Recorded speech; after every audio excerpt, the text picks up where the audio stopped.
하나님 말씀 요한복음 3장이 되겠습니다. 신약성경 146쪽 요한복음 3장 8절에서 12절까지 한 절씩 교독하시겠습니다.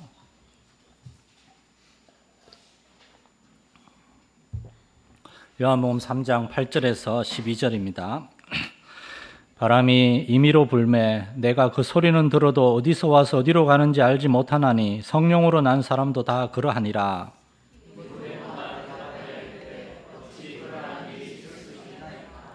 예수께서 그에게 대답하여 이르시되 너는 이스라엘의 선생으로서 이러한 것들을 알지 못하느냐.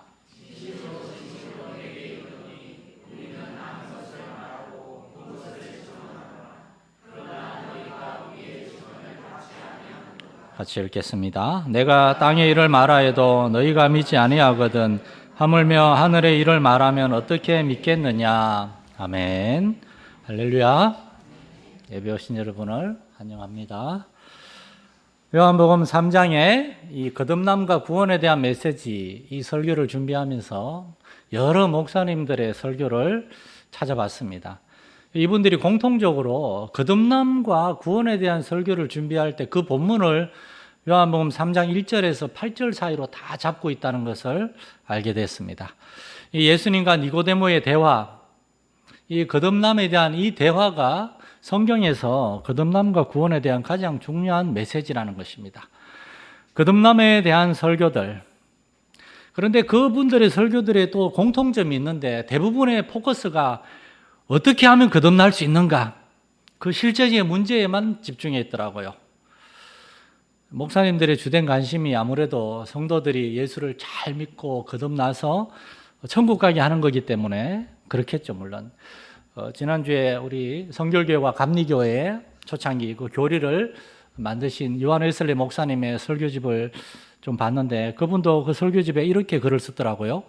제가 목회하고 설교하는 이유는 성경에서 하늘 가는 밝은 길을 찾아서 사람들에게 전해주기 위해서입니다. 라고.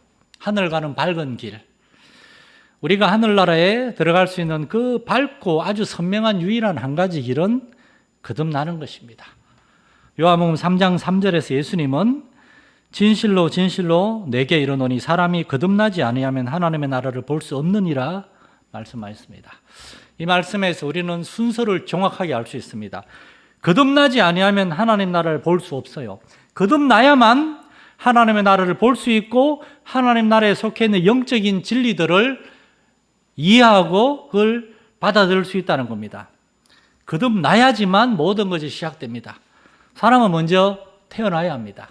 그런 점에서 참 우리 교회 그 3개월 전에, 100일 전에 귀한 생명이 태어나서 귀한 시청각 있던 자료가 되고 있는데 사람은 먼저 태어나야 한다는 거예요. 갓 태어난 사람, 아기라 그러죠. 아기는 사실 아무것도 모릅니다. 그 아기가 내가 이제 태어났으니 여기 엄마 아빠 이렇게 난 태어나야 되고 자라야 되고 아무것도 모릅니다. 그러나 이 아기에게는 가장 중요한 한 가지가 있습니다. 그게 뭡니까? 생명입니다. 하나님께서 그 아기의 엄마와 아빠를 통해서 아기에게 주신 생명, 세상 그 어떤 과학으로도 의학으로도 설명할 수 없는 그 생명은 하나님에게서 온 것입니다. 아기가 스스로 생명을 취한 것이 아니라 엄마 아빠를 통해서 근본적으로 창조주 하나님에게 받은 거예요. 영적으로 거듭 태어나는 것도 똑같습니다. 죄인은 먼저 다시 태어나야 돼요. 여전히 죄성과 어떤 죄를 짓는 습관들이 남아있어요. 그러나 그의 죄의 책임, 그거는 사라졌어요. 예수님이 대신 벌 받았으니까. 벌을 받았으니까 여전히 죄인이지만 죄성과 죄악된 행동을 할 수 있는 존재이지만 그러나 그의 죄의 값, 책임을 예수님이 지불했기 때문에 이 사람은 용서를 받은 겁니다. 그는 영적으로 다시 태어난 겁니다. 이렇게 태어난 다음에 그 다음에 아기가 점점 자라면서 이제 알게 되듯이 이해하게 되듯이 우리도 영적으로 거듭 태어난 다음에 처음에는 아무것도 몰라요. 하나님에 대해서도 성경에 대해서도 기독교의 모든 것에 대해서 잘 모르지만 그러나 그에게 생명이 있기 때문에 그 생명이 점점 자라면서 마침내 그에게 생명의 증거가 나타나는 겁니다. 미국의 존 메가드 목사님이라고 그레이스 커뮤니티 교회에서 여러분 놀라지 마세요. 42년을 담임 목사로 있었습니다. 지금 저희 장모님하고 나이가 같은 86세인가 7세신데 아직도 목회를 하십니다. 그 교회는 은퇴가 없어요. 회중교회라서, 독립교회라서. 그분은 어떤 사람이 물었습니다. 제가 구원받았다는 사실, 제가 거듭났다는 사실을 제가 어떻게 확신할 수가 있겠습니까? 그러자 이 목사님이 얘기했습니다. 여러 가지 증거들이 있는데 세 가지 중요한 시금석을 얘기합니다. 첫째, 사랑이고, 둘째, 겸손이고, 셋째, 순종입니다. 거듭난 사람은 하나님께 대한 사랑, 다른 사람에 대한 관심과 사랑이 있습니다. 거듭난 사람은 하나님 앞에서 자신의 죄를 알고 언제나 겸손함을 추구하는 사람입니다. 셋째, 거듭난 사람은 하나님의 말씀에 순종하려고 하는 그러한 열심이 있습니다. 크든 작든 이런 사랑과 겸손, 순종의 모습이 있다는 거예요. 불신자들에겐 이런 게 없습니다. 이런 게 없어요. 거듭난 사람에겐, 예수를 믿는 사람에겐, 목회자인 저는 사람들의 그러한 영혼을 살피는 게 일이기 때문에 제가 뭐 설교 준비하고 설교하고 아무것도 안 하는 게 아니에요. 성도들 주일날 만나서 얼굴도 보고 이야기도 하고, 또한 이렇게 한 주간 교회도 잘 안 나오고 좀 어려워 보이고 그러면은 그분을 만나가지고 그분을 살핍니다. 그래서 이 사람이 어떤 상황에 있는지, 만약에 아직도 거듭나지 않은 사람이라는 게 분명하다면 저는 그분의 거듭남을 위해서 기도하고 도와줍니다. 그러나 거듭났는데 그 거듭남에 대한 확신을 갖지 못하고 자신의 연약함 때문에 자꾸만 넘어지고 실족하고 자신에게 실망하고 그러한 사람들은 하나님의 말씀을 통해서 그들이 거듭났다는 사실을 깨우쳐주고 거듭남 안에서 자랄 수 있도록 도와줘요. 왜 아이들이 이렇게 어릴 때 그런 얘기 하잖아요. 나 우리 엄마 아빠 아닌 것 같아요. 막 그런 얘기 하잖아요. 왜냐? 이 아이들은 그걸 모르니까. 뭔가 엄마 아빠한테 마음에 안 드는 그런 얘기를 하죠. 그러나 나이가 들고 철이 들면 다 알게 되죠. 그것처럼 우리도 자라는 겁니다. 여러분, 갓 태어난 아기는 사실 엄마 아빠한테 미안하지만 제이는 엄마 아빠를 몰라요. 제이는 그냥 아기는 사실은 엄마 아빠가 누군지 몰라요. 그러다가 점점 자라다가 아이가 언제나 나와 함께한 이 아주머니, 이 아저씨, 언제나 미소 짓고 수염나고 약간의 냄새나는 이 아저씨가 알고 보니까 내 엄마하고 아빠구나, 이걸 알게 되는 시기는 5살이 지나야 된다 그럽니다. 5살 때까지는 본능적으로 나를 항상 사랑하고 아껴주고 하는 분이 좋은 거지, 엄마 아빠라서 날 그렇게 한다는 걸 모른다 그래요. 사실 아이들이 엄마, 아빠라는 개념 자체를 정확하게 이해하는 것은 7살이 지나서야 된다 그럽니다. 그러나 그전에도 아이들은 엄마, 아빠가 나를 얼마나 사랑하는지를 이미 알고 있어요. 왜냐? 풍성한 체험이 있기 때문에. 어디서든 엥 하고 울기만 하면 엄마, 아빠 부르면 막 달려나오는 어른들 두 사람이 바로 나를 가장 사랑한다는 것을 알고 있어요. 영적으로 거듭난 사람도 하나님의 말씀에 크게 관심이 없을 수도 있어요. 어렵고 딱딱하니까. 그리고 그리스도인의 삶을 살아가는 것이, 요즘 같은 세상에 이렇게까지 교회에 자주 가야 되고 돈도 이렇게 많이 내야 되고 일도 많이 해야 되고 힘들어 죽겠다, 이렇게까지 해야 되나? 저 미국 같은 교회 보니까 1년에 한 번, 일주일에 한 번밖에 교회 안 간다 그러던데, 그러니까 미국 교회가 지금 다 이렇게 망가지고 있는 거잖아요. 우리가 그런 생각을 가질 수도 있었어요. 그러나 거듭난 사람은 시간이 지나면서 우리 각 기관에 그렇게 연약한 사람들이 있으면 도와줘야 됩니다. 거듭났는데 왜 저렇게 안 거듭난 사람처럼 저렇게 살라 그러냐고, 부모가 하나님이 우리의 아버지신데 왜 하나님의 자녀 아닌 것처럼 살라 그러냐고 격려하고 권면하고 도와줘야 됩니다. 그러다가 이분들이 점점 지나면서 은혜를 받아요. 성령님께서 그를 깨우쳐 주십니다. 그렇구나.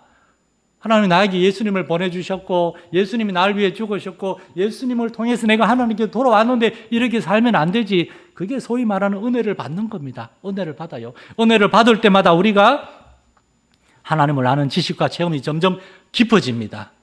사랑하는 우리 마산연립교회 성도 여러분, 예수 그리스도를 믿는 믿음 안에서, 예수님의 십자가의 그 대속의 그 공로 안에서 여러분이 하나님의 자녀가 되었음을 믿으시기 바랍니다. 그리고 우리 교회에 오는 그 어떤 사람이라도 예수님을 통하여 거듭나고 새 생명을 얻고 여기서 영적으로 자라는 교회 될 수 있기를 소망합니다. 우리가 이것을 위해 기도해야 돼요. 과연 우리는 어떻게 하면 내가 거듭날 수 있고 어떻게 하면 내가 거듭난 사람으로 자라갈 수 있는가? 이것이 우리에게 깊은 고민이 되어야 된다는 겁니다. 우리는 몇 주 전부터 이 요한복음 3장 초반부의 말씀을 가지고 거듭남에 대해서 여러 가지 관점에서 살펴봤습니다. 첫 번째로는 거듭남의 시작. 왜 거듭나야 되는가? 거듭나지 아니하면 하나님의 나라를 볼 수 없고 들어갈 수도 없고 하나님하고 상관없이 살아야 되니까. 그렇다면 거듭남이란 무엇인가? 말 그대로 다시 태어난다는 겁니다. 완전히 새롭게 태어난다는 거예요.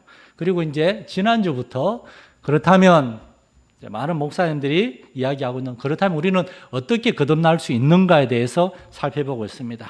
5절 말씀에 예수님은 물과 성령으로 다시 거듭나지 아니하면 하나님에 들어갈 수 없다. 이 말씀을 중심으로 거듭남은 어떻게 일어나는가? 첫째, 죄를 깨달아야 된다는 겁니다. 왜 물이 필요합니까? 물은 다 깨끗이 씻는 거예요. 설거지를 물로 하듯이 유대인들은 집에 들어갈 때마다 항상 손과 발을 씻음으로 깨끗함을 얻는다고 생각했어요. 죄를 깨닫고 죄에서 깨끗함을 받아야 된다는 사실을 아는 것, 이게 거듭남의 시작이라는 겁니다. 내가 죄인이구나. 하나님을 안 믿고 살아가는 것, 그 자체가 이미 죄구나. 그걸 깨닫는 것. 나는 그래서 하나님을 통해서 새롭게 하나님의 자녀로 태어나야 되겠구나. 우리 교회 다니는 성도들과 전도자들이 목사님이 하는 얘기가 사실이구나. 이걸 깨닫는 것, 이게 거듭남의 시작입니다. 이것도 쉽게 되는 게 아닙니다. 성령님이 그 사람에게 찾아오셔서 그들의 마음의 문을 오랫동안 두드리시는데 마침내 그들이 마음의 문을 빼꼼히 연 게 2단계예요. 정말 예수님이 나를 기다리시는가? 정말 내가 예수님을 믿어야 되는가? 죄를 깨닫는 것. 나는 하나님이 필요하다. 나는 예수님이 필요하다. 이게 거듭남의 시작이고 이것도 성령의 역사라는 겁니다. 여러분의 오이코스들, 여러분의 가족들 중에 아직도 하나님을 믿지 않고 아직도 거듭난 새 생명이 없다라고 생각하는 그런 사람이 있다면 당장에 교회 나오라고 교회 억지로 끌고 나오려고 할 필요 없습니다. 기도하세요. 그들의 삶의 현실에서 그들이 정말 하나님의 필요성을, 정말 내가 예수를 믿어야 되겠다는 필요성을 깨닫게 해달라고, 마음의 문을 빼꼼이라도 열 수 있게 해달라고 먼저 기도할 수 있기를 여러분 소망합니다. 두 번째로 거기서 좀 더 용기를 내는 거예요. 그렇다면 나는 어떻게 해야 되는가? 나의 죄 문제를 해결을 받고 내가 하나님을 믿기 위해서 나는 무엇을 해야 되는가? 여기까지 나아가는 건 이제 문을 여는 거예요. 죄인은 그래서 내가 스스로 나의 죄 문제를 해결할 수 없고 그걸 깨닫는 겁니다. 죄를 해결하는 방법은 두 가지밖에 없어요. 첫째, 죄값을 받는 겁니다. 죄값을 받고 벌을 받는 거예요. 죄의 삭은 뭡니까? 사망이에요. 죽는 거예요. 근데 내가 죽으면 죽는다는 것은 육체의 죽음을 말하는 게 아닙니다. 성경에서 말하는 죄의 삭은 사망이라는 영육간의 완전한 죽음, 하나님에게서 영원한 단절, 멸망을 죽음이라고 그래요. 내가 그런 벌을 받는 거예요. 그럼 우리는 영원한 멸망을 받을 수밖에 없어요. 또 한 가지 방법은 죄 용서를 받는 겁니다. 그런데 내가 나를 용서할 수 없어요. 그런데 놀라운 사실은 나의 죄를 용서하기 위해서 하나님께서 그 아들을 보내셔 내 대신 죄의 값을 치르겠다는 겁니다. 예수님이 내 대신 벌을 받겠다는 겁니다. 그게 십자가입니다.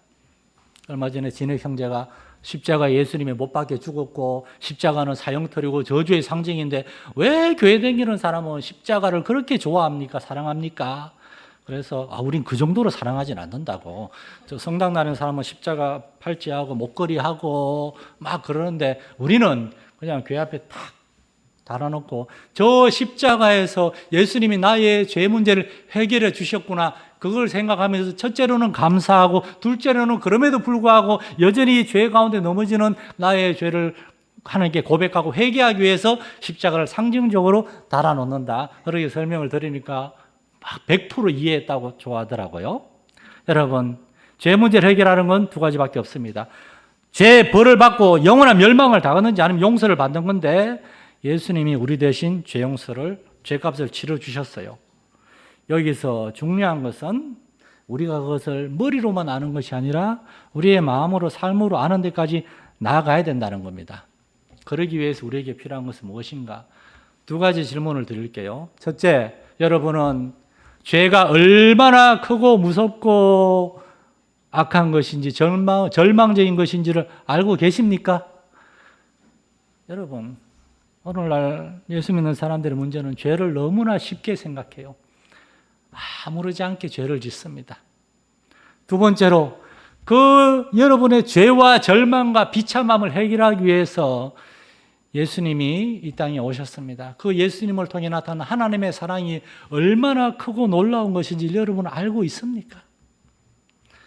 저는 신앙생활하면서 요즘은 제가 이제 조금 갱년기에 들어가는지 저도 남자들 갱년기가 있다 그러더라고 눈물이 많아졌어요. 막 드라마 보다가도 울고 토요일 날 오후에 그 월드비전 이런 거 캠페인 보다가 아프리카 아이들 보다가도 울고 눈물이 많아졌어요. 근데 사실 옛날에 이제 눈물이 별로 없었어요. 근데 제 인생에 정말 그거 제가 크게 통곡하면서 울었던 적이 몇 번 있습니다.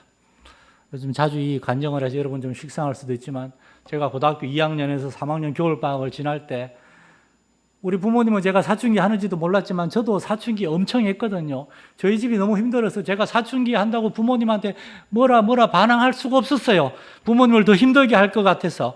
교회에서 정말 그때 제가 새벽마다 하나님께 가서 기도하면서 앉아 있었는데 화만 났어요. 그런데 그 1988년에 그 겨울에 87년에 그 겨울에 제가 새벽 기도 마치고 그냥 멍하니 기도하면서 앉아 있는데 그러나 하나님이 제 마음에 찾아오셨는데 그냥 한 가지를 깨달았습니다. 하나님이 정말 나를 사랑하시고 이때까지 한 번도 나를 떠난 적이 없고 앞으로도 하나님은 항상 나와 함께 하시는 분이구나. 그를 깨닫고 제가 정말 펑펑 울었습니다. 참 안타깝게도 저는 저희 아버지가 저를 정말 사랑한다는 거 그거를 어릴 때는 깨닫지를 못했어요. 너무 우리 아버지는 바빴거든요. 그러다가 저는 그때 하나님이 정말 저를 사랑하자는 걸 깨닫고 막 울면서 이 하나님의 사랑 앞에서 나는 왜 이렇게 불평이 많은가? 왜 이렇게 불만이 많은가? 왜 이렇게 속상한 게 많은가? 그때 제가 하나님께 제 마음을 전적으로 맡겨드린 것 같아요.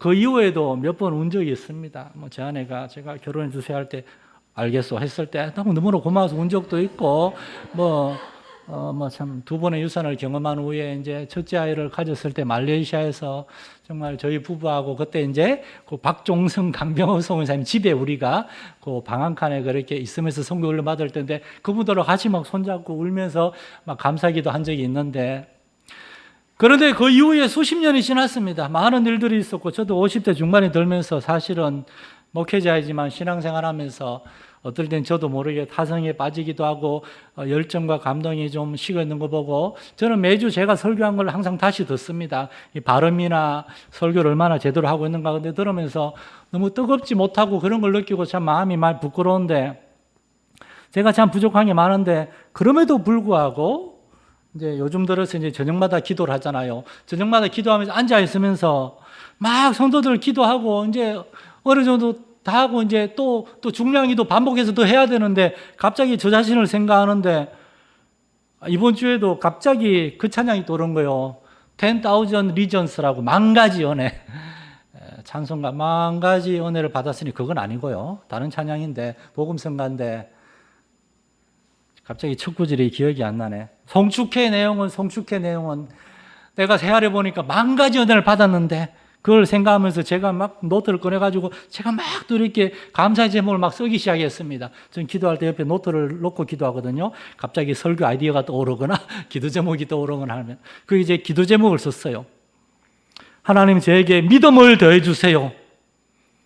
성도들보다 더 큰 믿음, 목회자라면 더 큰 믿음을 가져야 되겠어. 믿음을 더해 주세요. 그리고 거룩함과 진실함과 겸손함이 있게 해주세요. 나이가 드니까 저도 자꾸 교만해져요. 그리고 믿음이 없고 자꾸만 조급해져요. 그래서 하나님 앞에 다시금 가장 첫사랑을 회복하게 해달라고 기도하게 됐어요. 여러분, 오늘 아침 여러분에게 도전합니다. 여러분 안에 그 죄로 인하여 혹시나 여러분의 마음이 믿음과 확신, 담대함, 소망보다는 염려와 두려움과 근심, 걱정에 사로잡혀 있다면 하나님께 회개하시고 하나님의 은혜를 다시 붙들 수 있기를 소망합니다. 축원합니다. 그리고 하나님에 대한 관심, 세상이 아니라 하나님의 나라와 의에 대한 거룩하고 진실한 관심. 여러분도 물질이 필요하기 때문에 열심히 일해요. 그러나 그 열심히 일하는 것이 부자 되기 위해서가 아니라 하나님의 나라를 세워나가기 위해서 열심히 일할 수 있는 여러분 되시기를 축원합니다. 이 말씀을 준비하면서 이제 요한계시록 이렇게 2장 3장을 쭉 읽게 됐어요. 교회에 대한 예수님의 말씀이 많잖아요. 거기 에베소 교회에 대해서 예수님이 내가 너를 책망할 것이 있으니 너의 처음 사랑을 버렸다. 버가모 교회에 대해서는 너에게 두 가지 책망할 것이 있으니 네가 발람의 교훈을 지키고 있다. 발람의 교훈이 뭡니까? 발람의 교훈은 제가 오늘 오후에 이제 이 설교를 할 건데 여러분 오후에 오시면 더 잘 들을 수 있습니다. 발람은 하나님도 섬기고 또한 재물도 섬기고 이게 발람의 교훈이에요. 그래서 발락이 자꾸 와서 부귀영화를 주겠다 그러니까 자꾸 가고 싶으니까 하나님이 가지 말라 그랬는데도 하나님 가면 안 될까요? 가면 안 될까요? 그러자 하나님이 그래 가라. 이게 발람입니다. 하나님도 섬기고 세상도 섬기고. 그리고 4대 교회의 사자에 대해서는 내가 너에게 명하노니 너는 일깨어 그 남은 바 죽게 된 것을 굳건하게 하라. 우리의 영혼이 살아있으나 죽은 것과 같이 잠자고 있는 것과 같이 정말 힘있게 살아서 역사하지를 못하는 거예요. 그리고 마지막으로 라오디게아 교회에 대해 주신 책망 우리가 너무나 잘 알잖아요. 내가 내 행위를 아노니 내가 차지도 아니하고 뜨겁지도 아니하도다. 내가 차든지 뜨겁든지 하기를 원하노라. 오늘날 한국 교회가 그렇지 않습니까? 차갑지도 뜨겁지도 않고 다 미지근해요. 여러분 우리에게 생명이 있는데 왜 이런 것일까요? 우리가 생명을 깨닫지 못하는 겁니다. 그래서 우리가 성령 하나님을 추구해야 되는 게 성령님이 우리에게 찾아오셔서 우리의 마음을 만져주실 때 가장 먼저는 우리의 죄와 연약함을 깨닫고 하나님 앞에 회개하게 되고 두 번째로는 이 생명이 살아나게 해달라고 하나님만 전적으로 의지하고 붙들게 되는 겁니다. 그렇게 성령님이 우리의 마음을 만져주시고 회복시켜 주실 때 아기가 막 울다가도 엄마 아빠가 안아주면 평안을 되찾고 엄마 아빠는 웃을 수 있고 소리내 웃을 수 있는 것처럼 우리가 하나님과의 충만한 교제를 통해서 우리의 영혼이 다시금 살아나는 줄로 믿으시기 바랍니다. 오늘 말씀 6절에 보면 육으로 난 것은 육이요 영으로 난 것은 영이니 오직 하나님 영이신 성령님만이 우리의 영혼을 다시금 살리시고 회복시켜 줄 수 있다는 겁니다. 그러므로 우리는 성령님이 참으로 하나님이 우리에게 찾아오시지 않은 우리에게 소망이 없다는 우리가 알아야 되겠고 그다음에 마지막 세 번째 진리로 그렇다면 성령님은 도대체 우리를 어떻게 만지시고 회복시키시는가? 오늘 8절에 보면 바람이 임의로 불매 내가 그 소리는 들어도 어디서 와서 어디로 가는지 알지 못하나니 성령으로 난 사람도 다 이러하니라. 그런데 구약 성경에 이 말씀하고 비슷한 재밌는 말씀이 있어요. 전도서 11장 5절 말씀에 보면 바람의 길이 어떠함과 아이 벤 자의 태에서 뼈가 어떻게 자라는지를 내가 알지 못함 같이 만사를 성취하시는 하나님의 일을 내가 알지 못하느니라. 우리는 바람의 길을 알 수 없습니다. 바람은 임의대로 불어요. 그런데 사실은 하나님께서 다 주관하고 계시는 겁니다. 또 이 전도서 기자는 아이의 뱃속에서 엄마의 뱃속에서 아기가 자라면서 그 뼈와 힘줄과 신경과 그 뇌가 어떻게 자라는지 그렇게 태어난 아기가 1년만 지나면 엄마 아빠라는 둘 중에 하나를 하게 된다 그래요. 엄마 아빠 서로 아빠 먼저 하게 하려고 아빠 계속 그런다는데 거의 90%가 엄마를 먼저 한다 그럽니다. 마자가 빠자보다 더 쉽대요. 마가. 전 세계 모든 나라의 엄마는 마입니다. 마마, 엄마. 말레이어로 엄마는 음악입니다. 음악. 예. 중국말도 맘마고. 엄마, 아빠.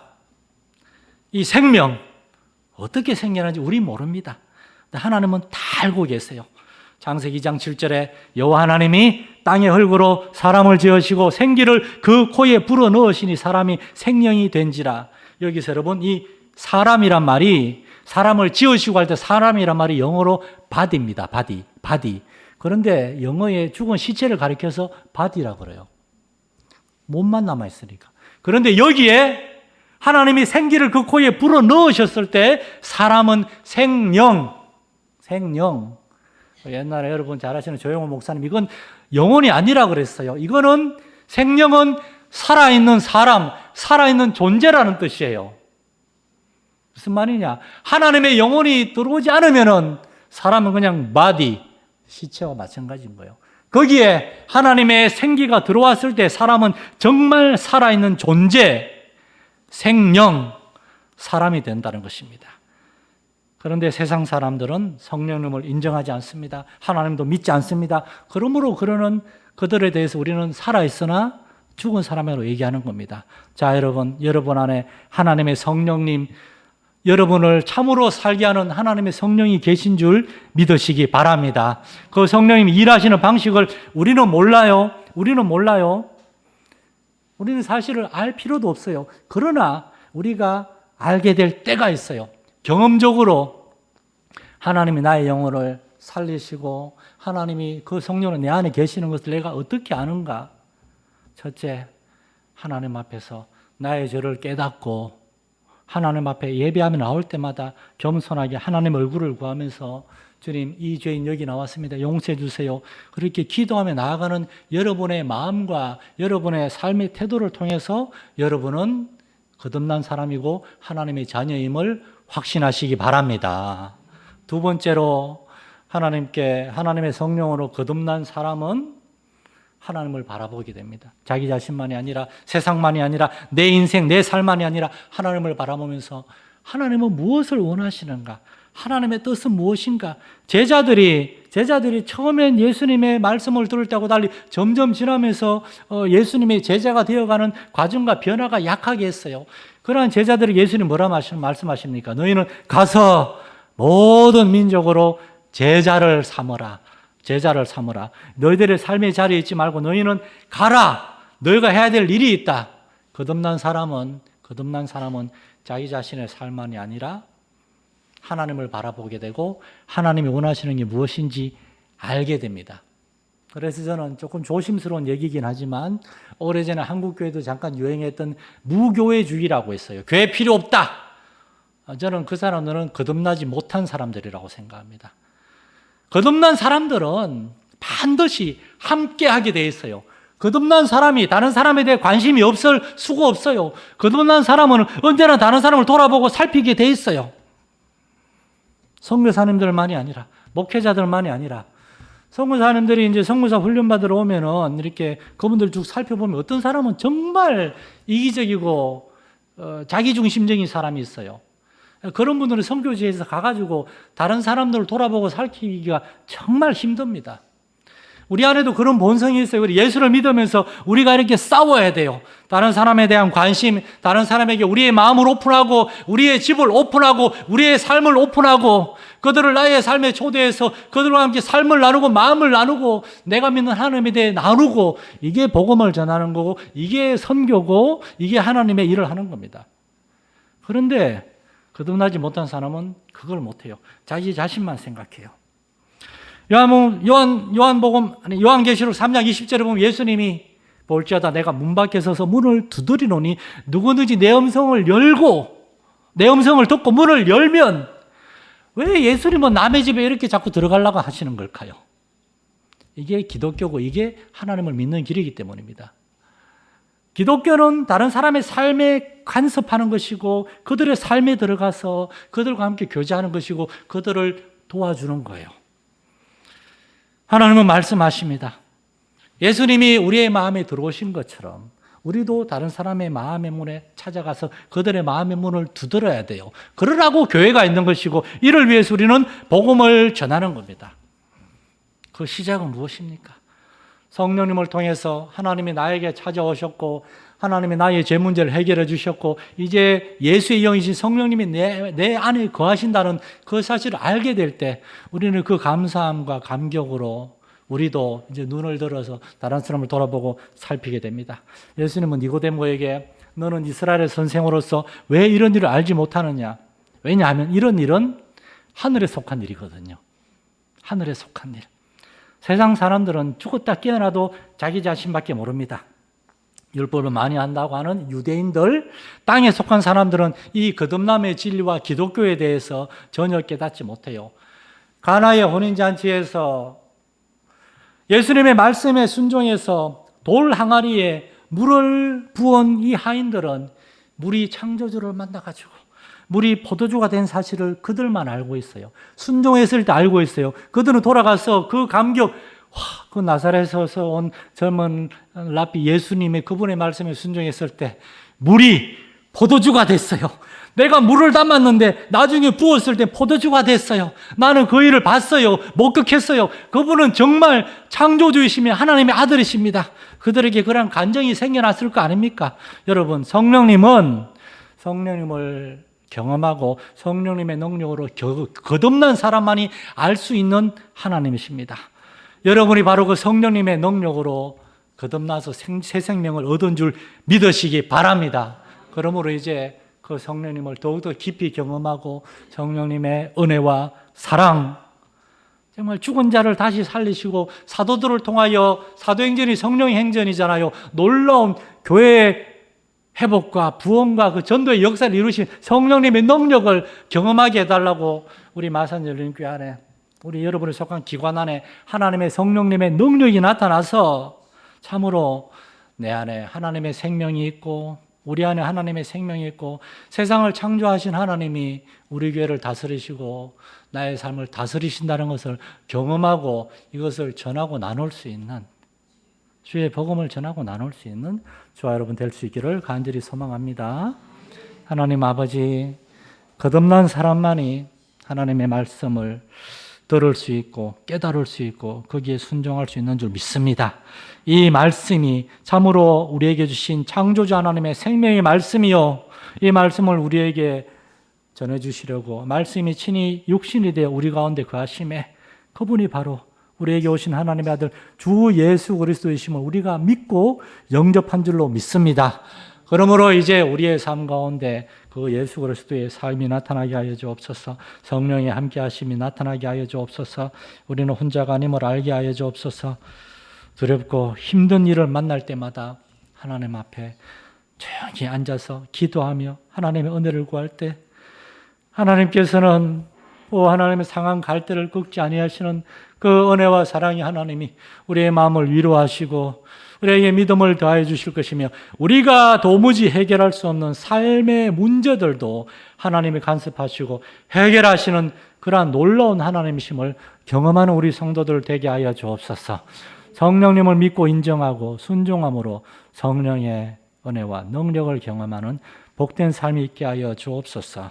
우리 주 예수님의 이름으로 기도드립니다. 아멘.